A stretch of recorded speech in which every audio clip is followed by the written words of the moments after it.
welcome. Good evening, good morning, good afternoon, wherever you are. Welcome to another episode of The Coffee Break. I'm Daniel, here as usual with my friend Tom. Hey guys, how's it going? Good to be here. Today, most interesting episode yet. Probably. Maybe. Let's say one of the most interesting episodes. One of the most. I brought a good friend here. What's up? We're going to start straight up with our guest today because there's a lot to talk about and we kind of want to have enough time to talk about everything. Yeah. So, hi Isaac, welcome. Hi, good afternoon. What's up? We're happy to have you. Good to be here. You want to tell a little bit about yourself and tell us a bit about yourself and what you're doing here in Israel and where you're from and all those kind of things, and then we'll jump straight to the interesting stories. Sure, of course. I'll keep it short and sweet. You know, that's what I like to do, I guess. Made Aliyah from London, England, for those that don't know. 6 months in Ulpan, learned Hebrew, joined the army, paratrooper, Tzanchanim, became a sniper, which I'm guessing you're going to talk about more. Yes. Was on the Yeah, you think it's interesting for people? Okay, no. You know, I know that's for you. That's for the people to decide, really. Was on the Gaza border for 4 months. Spent some time in Hebron. Just finished now a few days ago, so enjoying the free life, enjoying freedom. Nice. And Nice. yeah. So yeah, basically I met Isaac through a mutual friend. They both made Aliyah and they studied Hebrew in Ulpan together. Mm-hmm.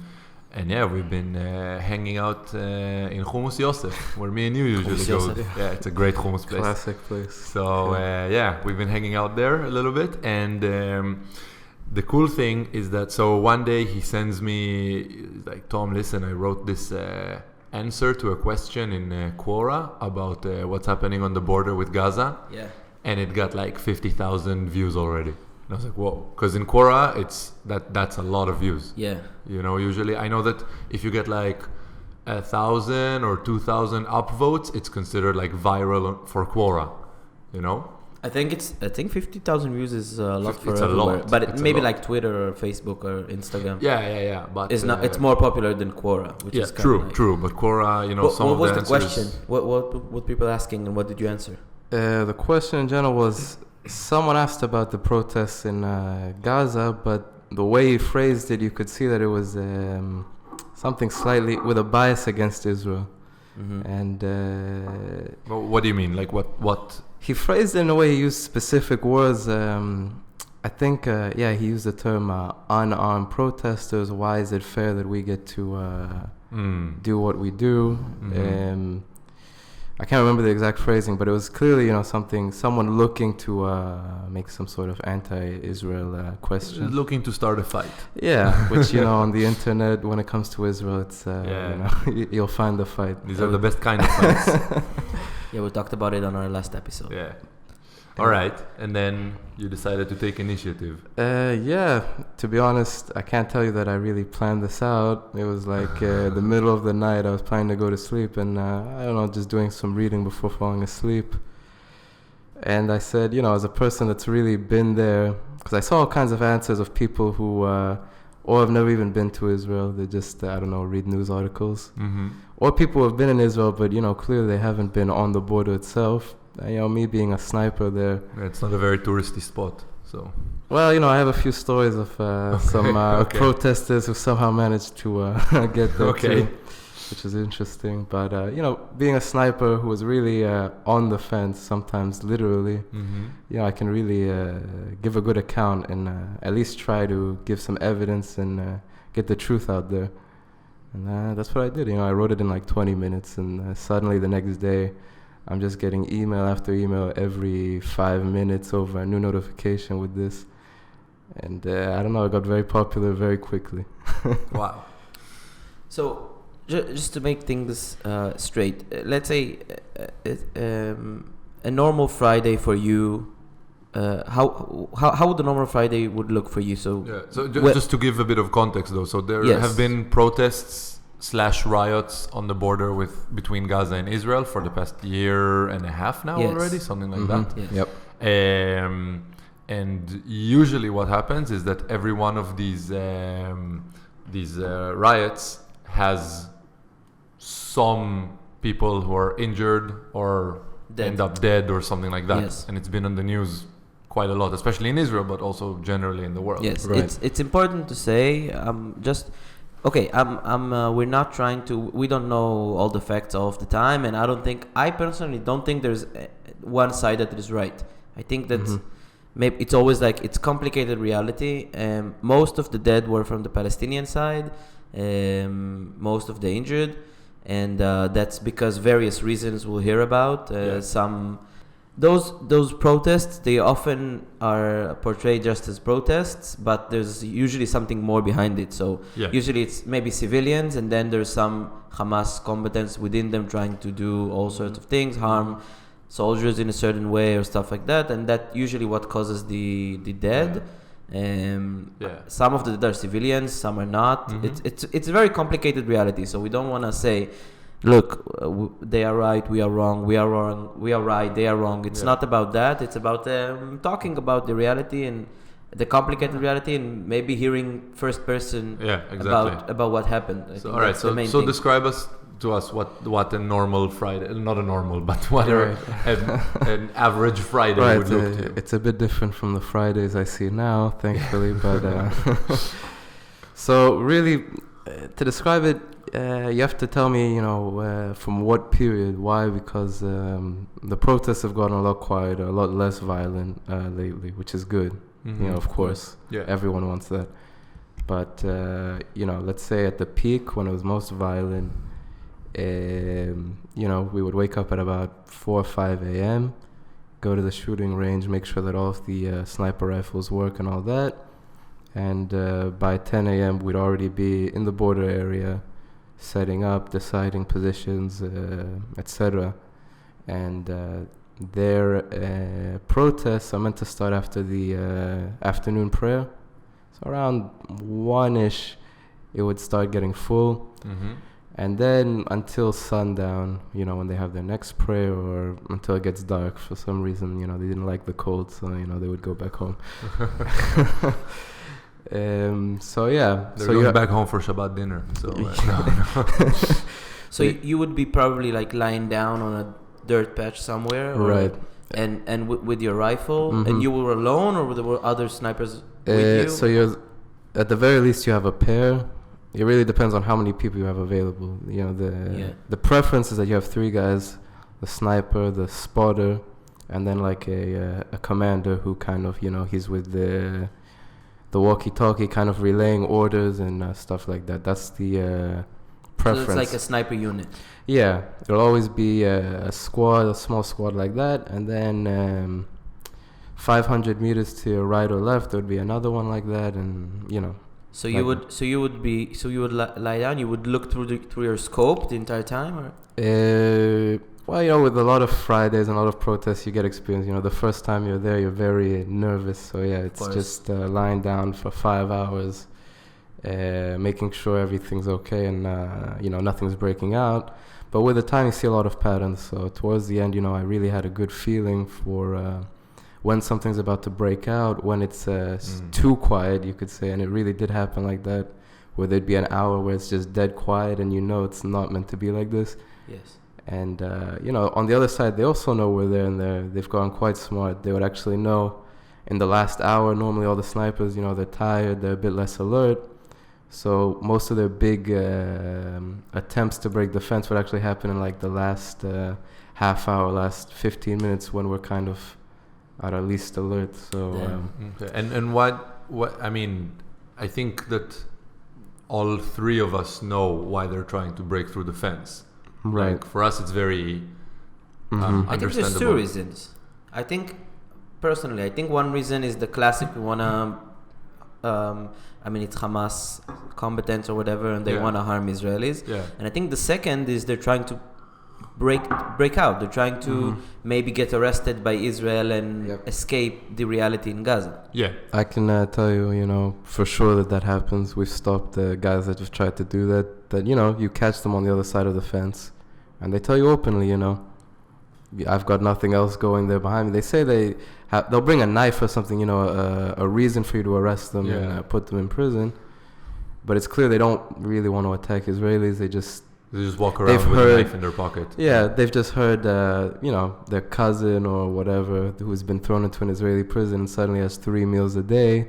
He can study. There are a lot of former or current Hamas agents in this jail. So he has a community even, and life is pretty good. Yeah, pretty good in contrast to what they have to deal with. Mm-hmm. Have you heard stories about the situation in Gaza in terms of like food, sanitation? Of course, stuff like that. Yeah, of course, and it's horrible. And it's it's horrible. But at the same time, I also hear stories where Israel does try to send humanitarian aid. Yes. And Hamas routinely rejects it at the border. So I mean, that happened during my time when I served as a medic on the border. And there were a lot of times that we would try to like send aid, and either they just confiscate it and give it to whoever they want, or they just flat out reject it. Why do you think that is? Why? Well, I can tell you one thing for Hamas. It's a sad reality that the way they won popularity is through how anti-Israel they are. Why were they able to kick out the PA? Was because the PA was seen as making too many consolidations with Israel agreements. The PA, for whoever doesn't know, it's the Palestinian Authority. It's the main body that represents Palestinians around the world. Yes. And it's currently a rival politically for Hamas. Yeah. They've got a rivalry that sometimes becomes a physical rivalry as well. So really, the people, you have to remember that in Gaza, the people democratically voted for Hamas in the beginning. Why? On their extremism. Situation was very different back then, though. Situation in Gaza, and the idea about Hamas as an organization was kind of different. They were a terrorist organization, extremist organization back then, but the situation was much different than it is now. Also, they were seen as less corrupt, yes, more moral. Yes, true. Yeah. Also, I mean, you could say that the PA was in charge of Palestinian politics since forever, 60s or something. And then they felt like they wanted a change. Things weren't working out, so they tried to vote for the new guy, you could say, right? Yeah. For the new party or organization, you can say. And I think the main reason was why Hamas was elected. Also, you couldn't really know like corruption and stuff like that. You can't really know how democratic it was, but that's not the point. So currently the situation is quite bad. I would say maybe mostly because of Hamas, but I'm guessing it's some sort of there's always political deadlock between the two sides, but I mean Hamas is a very tough partner to dance with, let's put it that way. And then you have, like we talked about before, with the Palestinian Authority, which Israel is also trying to make some sort of agreement with, make some sort of breakthrough with. So they routinely reject any sort of agreement with Hamas because they see it as like a usurper of their right to govern the Palestinians. Yes. So it's like a three-way issue where like no one's ever happy. There's always one side that's unhappy with what's going on. And the civilians suffer because of that. Suffers. Yeah. But the civilians also, maybe I'm a bit extreme, but this just really from what I saw, they also share a bit of blame, and I say that. Tell us about that blame. Tell us about like what you would see, because many times those protests are portrayed as peaceful, but I'm guessing sometimes they are, sometimes they're not. I mean, tell us about. It feels a bit like when it's being portrayed in the media, especially in the media in Europe, for example, or let's say the UK, that they are, peaceful protesters fighting for their rights that are being taken away from them by Israel or something like that. Right. I think the rights are taken away from them. Maybe maybe mostly by Hamas and a bit by Israel because there's a certain situation that was created because of Palestinian policy and Israeli policy probably. I just think that mostly those civilians suffer because of a decision made by them and by Israel and they're kind of hostage, right? Yeah, but okay. But yeah, I want to hear. Exactly. I want to hear about the protest, and maybe you say that the Palestinian civilians have some blame in them, and I'm sure it might be true. And I wanted to why do you think that? Yeah, before I get into that, I want to also preface that I think the Palestinian people are definitely being used and abused, 100%, by their own government, and yes. I guess people around the world would say by Israel. I don't know how much that is true, but by their own government. So when I say they share the blame, it's also hard to say that because from a young age they're just educated that all of their problems are because of Israel, and really every single problem they encounter in life is really Israel's fault, and I think that's a big issue. But apart from that, why I think that they kind of share some of the blame. A lot of these protests have big political overtones. Now, what I mean by that is between Hamas and the Israeli government, that us, the soldiers in the field, would really feel on our shoulders. There was a specific period of time where Hamas, in an effort to do some short-term peace agreement, they said, okay, we don't support these protests anymore. And they made it very official, and it was very clear, and it was published in the news. Hamas no longer supports these. Next Friday, do not come and protest. We don't support this. We don't want you to protest. So, we thought that maybe it would be a bit more calm. But, Friday comes, what happens? It's the same amount of people. They're violent. They're, throwing Molotov cocktails and such. And, that really taught me something, that this is something that the civilians want, regardless of Hamas. This is something that the civilians themselves really want. They want to breach this fence. They want to do this because Hamas already wasn't supporting it. Hamas wasn't part of the calculation here. That's very interesting. You're saying that because a lot of times when I hear maybe a bit less military officials but more government officials, they keep repeating this message that our fight is with Hamas. It's not with the Palestinian people in Gaza. So it's actually very interesting to me that you say that because yes, I agree with you that the people in Gaza do share some of the blame for their situation, of course, because you can't blame only one side for whatever is happening. But I always thought that many of them I felt like they made a mistake. They voted for Hamas, but now they realize that they're actually being used, and they wouldn't really want it. Okay, like I said, this was a really big turning point for me. I thought exactly like you before that, and the facts are in front of my eyes. Every Friday for that period, I think it was like 2 or 3 weeks that Hamas didn't support these protests whatsoever. But it just same numbers, same attacks. Maybe you didn't have the Hamas agents within them who would often, get them angrier. Yeah. But here's another some more evidence that this is really something the civilians want. Because at the same time, another issue became with the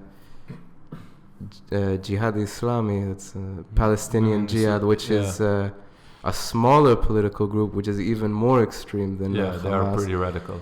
That they actually kept telling the citizens, no, keep doing these protests, it's your right, etc.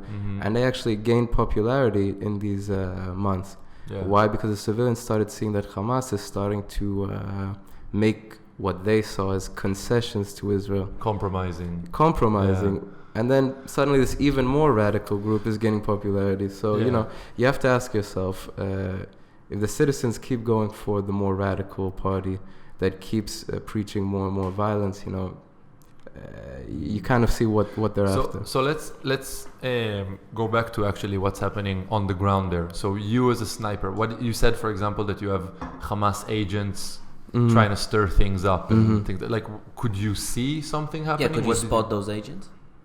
Sometimes yes, sometimes no. Sometimes they would be, they would wear the flag as like a bandana or whatever, and it would be very obvious that they are Hamas. Yeah, and then other times no, but there are people that come every week, and you can see that they always have a group of people around them following them, and you recognize it's the same people. Every week? Of course. I mean, there was even. Not connected to the protests. There was one guy that was like a known bomb maker from, like, we had the intelligence that he was a bomb maker.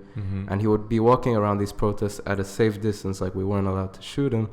But, you know, you see this very well-known Hamas bomb maker. Wait, so, sorry, you just said you were not allowed to shoot him. Right, so we always had a set of rules before each protest. They would change here and there in regards to, you know, what distance are we allowed to shoot, when are we allowed to shoot above the legs, above the knees. You know, they would definitely, every day before the protest, they would tell us in a very ordered manner exactly what, you know, what we're allowed to do and what we're not allowed to do. And in general, opposite the border, at least in our area, I was in the south of the Gazan border. Yeah, there's a trail on their side that's that it's parallel to the fence the whole way, and it's about 400-500 meters. It changes a bit, but it's around 400-500 meters. And the agreement between Hamas and Israel was that we'll respect these protests as long as you don't pass this trail. Like, they had a geographic line that they knew, and we were never allowed to shoot anyone who was on the trail or before it. So that was, you know, that would never change. Yeah. And sometimes it would be even more strict, like, you know, you're only allowed if he's on the fence, 100 meters from the fence. You know, that would change depending on the protest, but it was never above that trail. Yep. Okay. So you say the orders were very clear. So each sniper always knew. So the orders were very clear, but the reality is, like we said, complex, and things change, and things are dynamic, and so sometimes you or other snipers, you had to make decisions that maybe don't fall 100% inside the lines of the orders, or it was always like 100% clear before you shoot, you know that you made the right decision. Let's put it this way: there were always red lines that, like, no matter what, you're not gonna cross this line, and we all knew that beforehand. No one ever crossed those kinds of lines.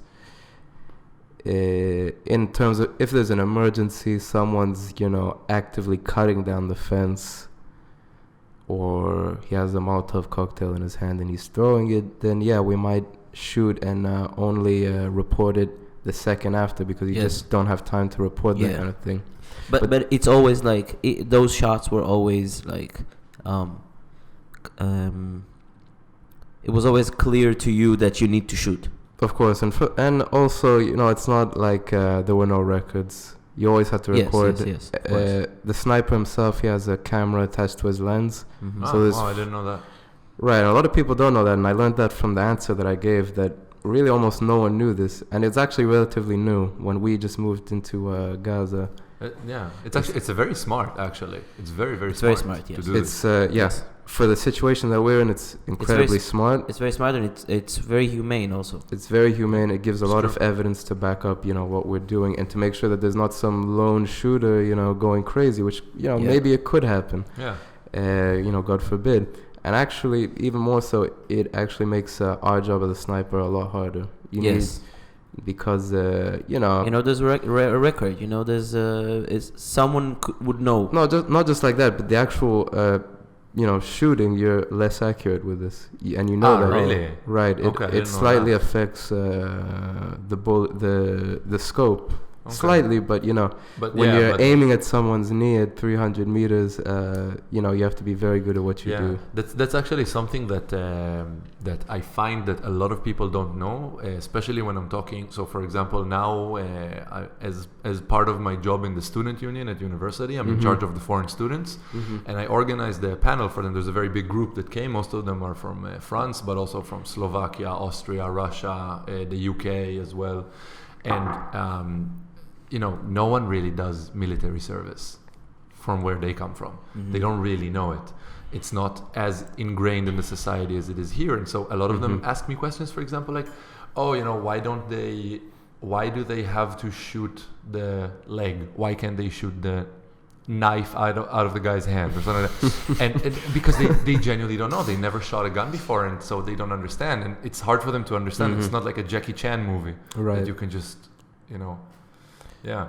Do you want me to like answer? Yeah, of course, man. Of course. It's very interesting. Okay. To be honest, first of all, it's not the whole leg because in the thigh you have artery, which if you accidentally shoot that, you'll just kill the person. Yeah. So it's also not even the entire leg. It's really from the kneecap and lower, even the foot.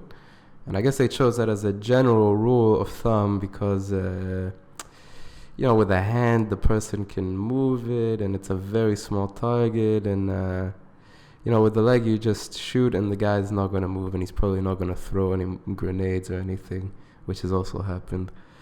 It's just a much safer bet. The sniper doesn't now have to think, oh, do I shoot him in the hand or do I shoot him in the leg? And, has to make that decision. It just removes that decision from us. Yeah, simple order, kneecap down. Yeah. But if you have a guy throwing a grenade right now.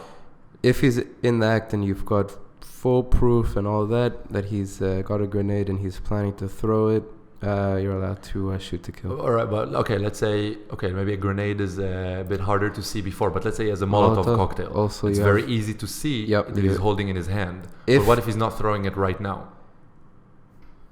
That's one of the very tough gray areas that we faced. In the Israeli army in general, anytime you want to shoot to kill, you need to find 3 rules, and this isn't just for snipers. This is for every combat soldier.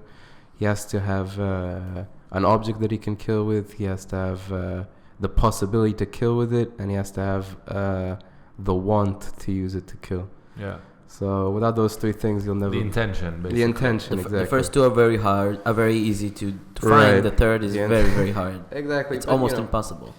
Yeah, it depends on the context. From there, if he's just. It's hard because, if the guy's just standing around and he's got a Molotov cocktail in the middle of a protest, you can pretty much guess that he's planning to throw it at some point. Yeah. So in general, if you see something like that and it's already lit, if it's already lit, that means it's going to, burn his hand if he doesn't throw it. So he's going to throw it. Yeah. So you'll shoot. The second he's thrown it, maybe it's a paradox, maybe not, but the second he's thrown it, you don't have, you can't shoot him anymore to kill. It's only in the legs. The second he's thrown it, you can't do that because he doesn't have the object to kill anymore. I'm interested. So we talked about situations where people were throwing grenades and Molotov cocktails and stuff like that. So what do you have more stories about? Were you attacked in any way, or things were thrown at you, or you were shot at, or would that something that would happen regularly, or you have maybe a specific story that? Yeah, I've got plenty of stories. To be honest, in the beginning when I just moved to the border, it was a lot more violent, and it's calmed down a lot more. You really don't hear about grenades and Molotov cocktails anymore, thankfully. Once I've had a Molotov cocktail dropped maybe 5 meters from me. So you had to run from the fire? Well, we were in our position, and the position itself is relatively well guarded. So it was thrown, it landed, and it was manageable. What else? I've had friends who have been shot at. Yep, you have just a sudden spray of AK-47 bullets, and most of the time they're not aiming to kill. They're just throwing these bullets around to scare you, which that might sound it's pretty scary, but that they're not aiming to kill you with it. Of course, you always have the threat of snipers. I myself was positioned opposite a building where they actually saw that they're setting up some sort of sniper position. Because besides the snipers, but they also have observation units that have telescopes that can, they can identify a person's face kilometers within Gaza. So through those observation posts, they actually saw they're building some sort of sniper position, and on a few of my last protests, my job was actually just to be a counter sniper. I wasn't with the protest whatsoever. I was in a different position, and if a Hamas sniper would show up, then it would be my job to neutralize that, I guess. So I've also seen that. Damn. Yeah, that's. I just remembered The Enemy Within, the name of this movie. Do you know what I mean? I think it's called The Enemy Within. What? Or Wait, it's about Russian snipers. No, Enemy at the Gates. Enemy at the Gates. Enemy at the Gates. Yeah. Enemy at the Gates. It's, wow, an incredibly famous real story. Yeah. Yeah, it's true. It's really amazing. You know, thankfully, or I don't know, not thankfully, I don't know. No sniper ever showed up on those protests that I was there. Do they have the equipment? Hamas has the proper sniping equipment? Yeah, they have an Austrian-made sniper rifle that's efficient up to 1.5 kilometers, something like that. Ooh. Do we use an Israeli one or American? Remington, no? We use an American one, and then there's another one for large distances. Okay. The one that I used for the counter-sniper operation. That's a larger caliber, and it's the one that hurts your shoulder when you... Yeah. When you have to do a course specifically for this, and just every person leaves with an injury for life on their shoulder. My God. Because of the recoil. The recoil is pretty intense. Wow. Let's talk a bit. What's the furthest shot you ever take? When you take a shot, do you know the distance or? Yeah, you have to know the distance. No. Well, to some degree, you have to know, like, maybe not the exact meter to the meter, but you have to know. I don't know. The difference between 350 and 300 is pretty noticeable in how the bullet drops. So yeah, you do have to know that. Mm-hmm. Now you're asking me. Well, this is gonna sound morbid, but you're asking me on a person or on a target, like in a shooting range? I would say like real life action. Okay, real life. My furthest is about 340, 360 on a moving target. Yeah. And when you take a shot like that, you have to take into account bullet travel and bullet drop. And right. Well, at 300 meters, the time the bullet takes to reach, it's not that much. Bullet drop, yep. You definitely have to take into account. 4360? What did you say? The meters? 340, 360. Yeah. Oh, okay. 340, 360. I thought you meant 4360. I was like, wait, 4,360 meters? That's a bit of a long shot. Maybe one day. But one day. Okay. I actually, it seems, for me at least, maybe on a more personal level, that, did you know that this is what you're going into when you joined the paratroopers? When you came to live in Israel, you're like, I'm going to leave the UK. I'll be completely honest with you. First of all, I wanted to go to Magalan, but I was sick on the tryout, so they didn't take me. A different unit, like a more elite. A commando unit, basically. Okay. But, whatever. I went to paratroopers instead, which is a great unit. It's constantly winning awards and I have a warm spot for them because my father was in. My father too. A soft spot for them. Sorry. Nice. Everyone knows someone who's been in paratrooper somehow. But yeah, it's a great unit. I also wasn't interested in being a sniper whatsoever, and to be a sniper in the Israeli army, it's not like every draft can do that. It's once every couple of drafts. And my draft happened to fall on that had the option to go to a sniper squad. Again, I wasn't that interested in it. I shot decently, but not amazingly. So I was drafted into a different squad, completely different. And if you weren't a good shot, why did they take you? I mean, you were good. I was all right, but exactly. So my platoon commander in the boot camp and stuff, he saw a spark in you, and well, something like that, because he was actually a commander of a sniper squad in Duv Devan, which is a different commando unit whose sniper squad is very, very, very good. Wow. And he actually moved me to the sniper squad in paratroopers just on a whim. I didn't ask him. It was a bit surprising, and I asked him why, and he said that's army for you. Yeah, a lot of that happens a lot but usually for bad, not for good. Yeah. And I asked him, why did you make this change? And he said, he moved me on based on my personality. So I can be a bit apathetic at times. Let's put it that way. You think that's something that the sniper needs to have? Definitely. There's a joke in all the sniper squads that they only take Russians because they're very cold-blooded and cold-hearted. And that's hard, man. That's hard. And as a half Russian, I resent. And in my squad there are 3 Russians, so I can't say the stereotype isn't wrong. But But maybe I'm probably the most apathetic person in the squad. Everyone else, they love to, they're lively people, I wouldn't say you're apathetic. I know you. Like, you're a pretty good guy, man. I like to laugh, guy. You're just British. You have your... maybe. Your Can you tell a bit about... Could you tell a bit about the psychological aspect behind being a sniper? Because I don't know, it's when I think about it, it's probably like the hardest job I could think about, like in the army, because you have to be extremely cool. You have to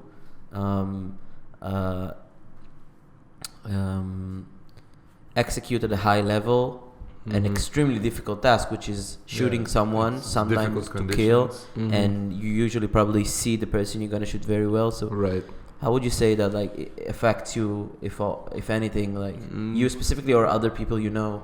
So I can only speak about myself and what I've seen amongst my squad mates. To say that there's some sort of trauma, not really. I mean, there's always the option of the army psychologist or psychiatrist if you so need that. But I mean, we always knew that we were morally and ethically in the right, There are some guys in my squad who said, it sucks that we have to do this and that it's come to this situation that we have to respond this way. But it is what it is, and really it's the only option that we have, What's the alternative? To let them break through, They've gotten used to the gas. You shoot tear gas at them and they don't even respond to it anymore. They've literally just gotten used to it. So, there are some guys that they admitted, maybe it's a bit uncomfortable, but they knew that ethically and morally they weren't doing anything wrong, and, that's what they had to do, and they knew it's their job. And the rest, myself, never really bothered me too much. Again, it's a job, and I knew I was in the right, so what can you do? These are people that have tried to kill us. What about, for example, in situations, and I'm only speaking from what I saw in the news and spoke with my friends who served there, but that there are instances of, let's say, innocent people being harmed, sometimes even killed, and sometimes it's not even your... Okay, you know what? Let's ask this: How come that there are innocent people who are also being harmed when they're there? Because you know who you're shooting at. Okay. Right? Yeah. Now, when you say an innocent person, do you mean someone who's getting shot that wasn't the intended target, or? Yeah, let's say if he wasn't the intended target. Let's say, I mean, I remember a case. There was a Palestinian nurse, I think. Right. She That's came the and very famous. She died, and it made a lot of headlines around the world. Yep. That wasn't in my squad. That was in the squad beforehand, so I don't know exactly the details. Okay, but let's say from your experience. Yeah, right. From my experience. Okay. Shooting someone accidentally. Let's talk about two things. First of all, at the end of the day, these snipers, I'm a bit older because, I made Aliyah and stuff, but at the end of the day, they're still, 19-year-olds, 20-year-olds, and we're all human in the end of the day. I can also make this mistake regardless of my age. And there are a lot of people sometimes. When these riots, and they really do turn into riots, I'm talking multiple thousands of people crowded around. It's very hard. And I think a lot of times the media and that doesn't even respect how difficult some of these shots are. You shoot. Okay, my squad as a total over 4 months shoots 100 bullets, 200 bullets. You've got to set a percentage aside that maybe a very tiny percentage of those there might be a mistake there because we're all humans. But a mistake, you mean like not he accidentally fired, but he meant to hit someone else, and someone walked in the way, kind of. Yeah, it's a freak accident. You have a clear shot, and the second you pull the trigger, someone walks in front. You can't control that. Yeah. And I've had that almost happen to me maybe 4 or 5 times, and it's nerve-wracking, and it's very scary. And the second thing I want to touch on is. Again, these people are very smart. They learn very quickly, and a lot of the times, because also another thing to make note of, we're not allowed to shoot women ever, and we're not allowed to shoot kids. So you actually have to identify the age of these guys. But what do you mean you're not allowed to shoot women? We almost never have permission to shoot at a woman. Almost, really in the most extreme situations, you'll have that permission. If you see that she's got some sort of thing that she can cause harm, or if she's on the border itself, on the fence, trying to or climb it or break it down, only then you'll ever have permission. I didn't know that. No, we never had permission, ever. So we were talking about taking a shot and accidentally maybe hitting someone you didn't intend to. But so those mistakes you say exist in a very tiny like case. For sure. Like a very tiny amount of cases. For sure. And what about mistakes in judgment? Does that happen as well, where you take a shot at someone and it hits the intended target, but the intended target wasn't like justified, you could say, the shot? Okay, well, what's not justified? At the end of the day, we have our orders, Anyone beyond this specific distance, and you see that he's causing issues, and there's a wide range of issues he can create, or he's getting the people more angry, or he's directing the people, 101 things. It doesn't necessarily have to be someone throwing grenades and stuff. It can also be someone who's turning this protest into a riot. I think also it can be really hard sometimes to say if you're 300, 400 meters away. 100%. I'm asking the question. Is it a grenade or is it? 100%. We have tools to see, pretty decently. Okay. All and right. a grenade, if you see something, an object in someone's hand, and you see how he's walking, he's a bit nervous, and there are always signs. Okay. All right. I'm not asking it in a kind of judgmental way. No, of course. I'm 100% clear that, like you said, those are kids, and the job is extremely difficult. Maybe the most difficult job. Of course. It's insane how difficult it is.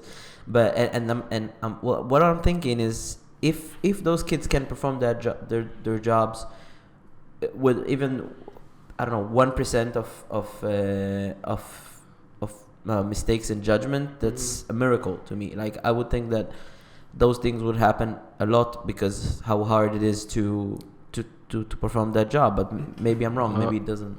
Oh, it's technically incredibly difficult.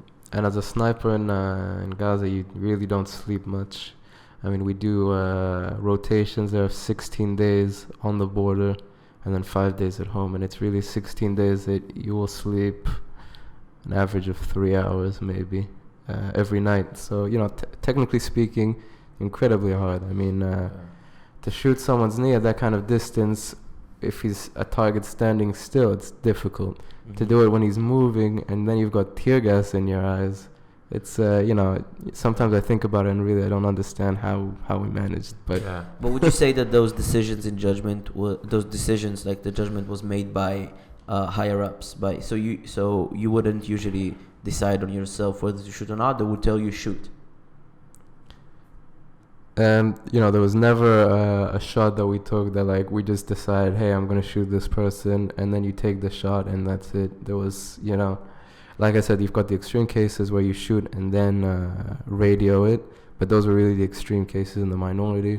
Normally, you always had some sort of officer or commander with radio. He would talk to the commander of the platoon. The platoon commander would talk to the battalion commander, and it's really a chain of that.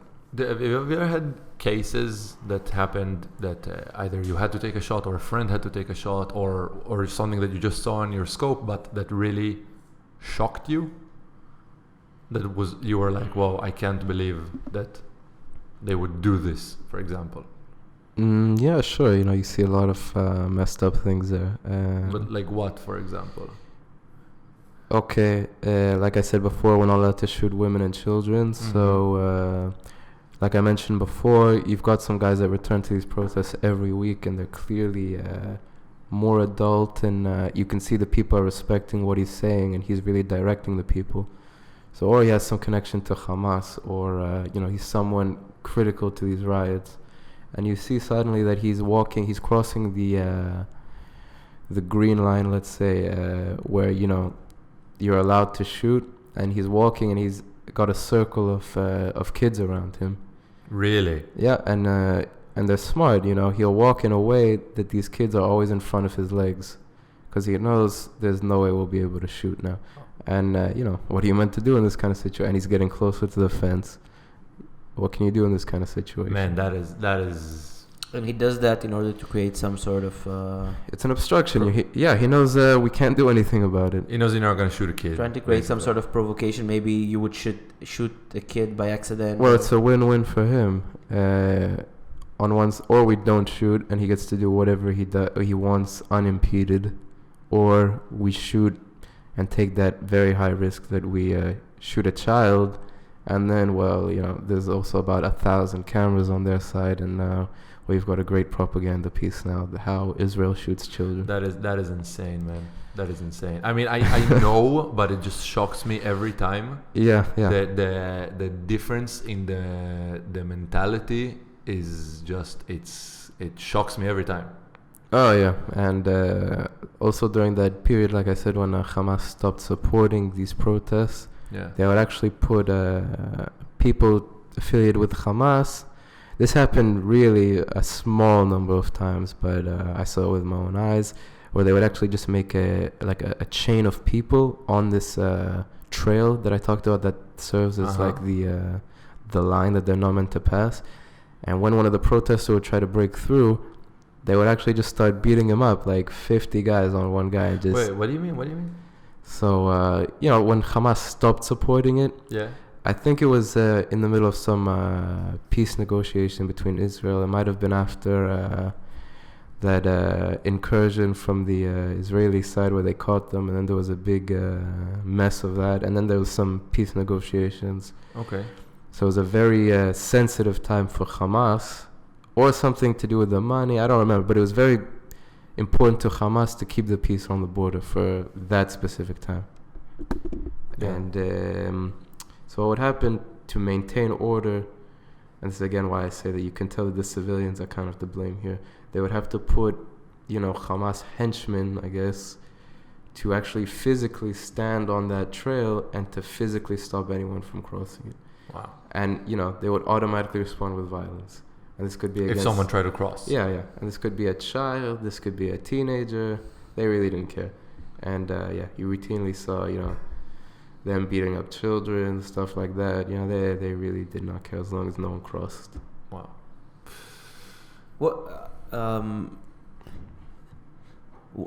What do you... So, I'm thinking about, is there, a moment...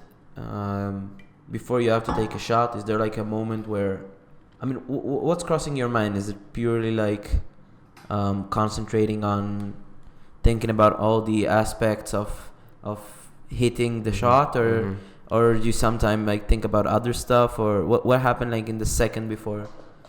Okay. Because I think as a sniper, that's the moment, right? You've been training, and there's you're not fighting. When you're fighting as a soldier, you're just fighting. As a sniper, there's this a single second where everything counts, right? So what's going through your mind in that second?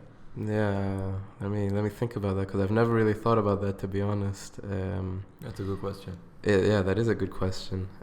I don't know, what do you guys think how it is if you think that we see a target and we're automatically on him and take the shot? It's really not like that. It's a succession of things. You see a guy who you've decided, okay, this is going to be the target for so and so reasons. You've already reported it. You get the permission. Yep, this guy deserves this bullet. I guess that's one way you could put it. And okay, you set up for distance, you set up for wind, you start measuring wind, distance, all that. And then you wait, because you'll never shoot a guy who's running. Because that's another thing that's very important to the IDF. They don't want you to miss, because they know a bullet that can miss, it can ricochet off the ground, it can hit someone accidentally. So that's another general rule for snipers on the border. So you would wait for the opportunity. Right, and this opportunity can be for a split second only, but you have to take that shot. But what I meant to say is there's a lot of preparation that goes in before that second that you talked about. Now that actual second that you pull the trigger, it's a 3-step process that you just, we practice this millions of times. So the second before you pull the trigger, it's you take out all the air out of your lungs. You make sure your body is as stable as possible on the ground and isn't moving, and then when you pull the trigger, it's a slow pull. I guess the movies kind of put that wrongly, but it's a very slow pull. And you just make sure you've got no air in your lungs, and and that's like slow pull. What do you mean, like the trigger moves on the slowly? trigger? Yeah. You have to move it because if you do it fast, you can jerk the gun, and that can affect it. I want to ask. It's slightly, let's say, off topic, but I kind of want to get to know the real Isaac behind everything we just spoke about. Yeah, we're talking about for 50 minutes, and it's only because it's so interesting. It's so interesting because it's a first-person account. But it's important to. So what made you decide? Okay, I'm gonna move to Israel. I'm leaving London. I'm coming to Israel. Well, it was partly spur of the moment, and partly a lot of thought went into it. Because beforehand, I'll be honest, I was never in like a Jewish community. I didn't go to Jewish schools. For a lot of my life, I was, or we were the only Jewish family in the neighborhood, or I was like the only Jew in my circle of friends. So I never really took that much interest into Israel, to be honest. So what happened? So I read a lot, like a lot. And one day I just picked up, spur of the moment, picked up a book about modern Israel that really talked about its history, its economic situation, geographic situation. It was really a general book. Do you remember the name of the book? Yeah, of course. I even have it here with me. I brought it from abroad. It's such an important book to me. It's called Israel's Place in the World. And it's written by someone you may have heard of, Bibi Netanyahu. I wasn't expecting that. Rings a bell. The name rings a bell. But he wrote it in the 1990s when he was in the UN. It was really just a general, but he wrote it because he felt that in the UN no one really knew Israel enough, so he wrote this book to just give a lot of general information. And after that, I was really hooked. I don't know why, but I was hooked on this information. I immediately bought like 5 or 10 more books about Israel, read them all. And after that, I just said, well, I guess I'm going to make Aliyah now. Wow. Nice. So it's a bit like, it's funny, but it's I don't know why, and just the way you said it right now, I saw a little bit of similarities before, like with your sniper story, that you are like, there's a lot of preparation that comes before, but at some point you just take the shot, Yeah, I can say there was, spontaneous in that, but when I really think about it, there was some building to it before, I'd never felt connected to, I thought about it, I've never been connected to Jews really, What do you feel is do you feel that there's like a big change that happened in you since you moved to Israel? Do you feel like you think differently about stuff now? You see things differently? Well, in general, I think, the older you get, you're always going to see things slightly differently and change. If you see the world the same at 50 as at 20, then I guess you haven't lived. That's smart, man. Deep. He's a smart guy. It's a smart thing to say. Okay, very deep. Deep thinker. Of course. And, the Gaza conflict, I had no idea, but I didn't even know who Bibi Netanyahu was, No, but let's say, I don't know, with the way you look at life, let's say, not necessarily politically, just how you experience your life. Yeah, of course, definitely. And also my time in the army, 2 years, it changes a person, right? And, I got my grandparents here, and I help them out a lot at home, with cleaning, cooking, laundry and stuff. So, it makes me appreciate stuff like that before that maybe I didn't appreciate beforehand. What can I tell you? We're always constantly changing and evolving, I guess, and I'm no different. Nice. We talked about the army and sniping and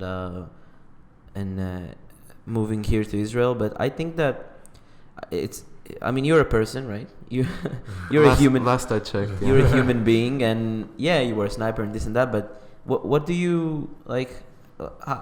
How's your life looking like after? So you left the army now, and what interests you? What do you want to do? How do you see your life? Like, what's your hobbies? Because I think it's important to remember there's a person behind. Right. Yeah. I feel stories. like I've really stereotyped myself as a sniper. You know, yes, I was it's born so funny to because kill. this is a question that needs to be asked at the beginning, right? Yeah.